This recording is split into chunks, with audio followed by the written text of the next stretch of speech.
prophecies within the New Testament predict a period of extraordinary tribulation. 7 years of mounting calamities, climaxing with the end of days. They foretell that we will experience unprecedented suffering and great cataclysms that may wipe out mankind. It'll be worse than any natural disaster we've ever heard of because it'll affect everybody all around the globe. But before this great time of suffering begins, according to some interpreters, the Bible points to a way out: the rapture.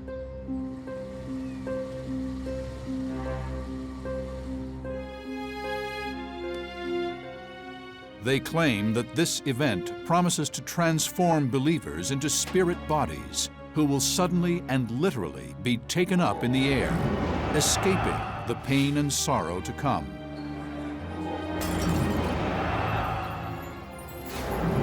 But it suggests disaster for those who remain.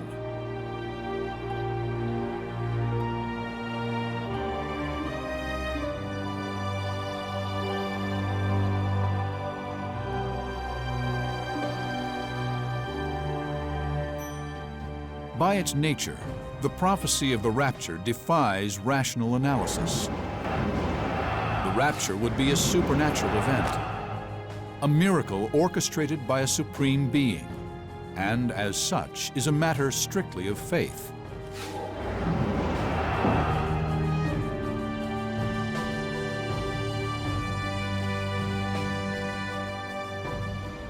Because you have kept the word of my perseverance, I also will keep you from the hour of testing.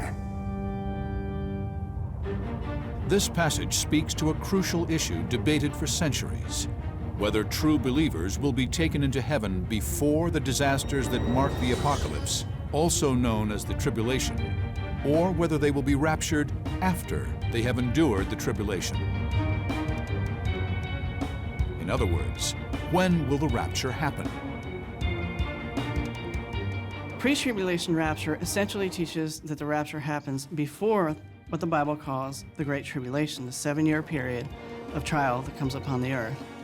Post-tribulation theory suggests that the rapture happens at the very end of the Great Tribulation, when Jesus returns to rule and reign upon the earth. Believers do not agree among themselves whether the virtuous will be raptured before or after the tribulation. And these opposing theories have been a contentious flashpoint. The reason? Only if the rapture occurs before the tribulation will those spirited away be spared the nightmares described in Revelation.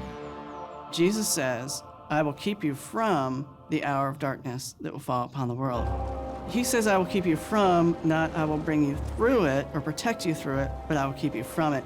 And thus, that is a pretty clear indication of the rapture. You have people flying up into the sky and graves opened, and it just sounds like a crazy story. But the millions who accept the rapture as a valid prophecy, and one soon to be realized, may be torn between expectation and fear. The rapture is the opening gun in a race to Armageddon that ends with Jesus and Satan battling for the souls of mankind. The rapture is both a terrible event, horrible event, undescribably horrible event, and also at the same time an undescribably thrilling, joyous occasion, depending upon which side one stands as an individual. If the rapture were actually to occur, would those left behind to face the horrors of the tribulation have any hope of survival? I'm not sure that it's possible for somebody to have much hope during the tribulation when their loved ones have gone, when all these judgments are being rained down, when there's such chaos and terror.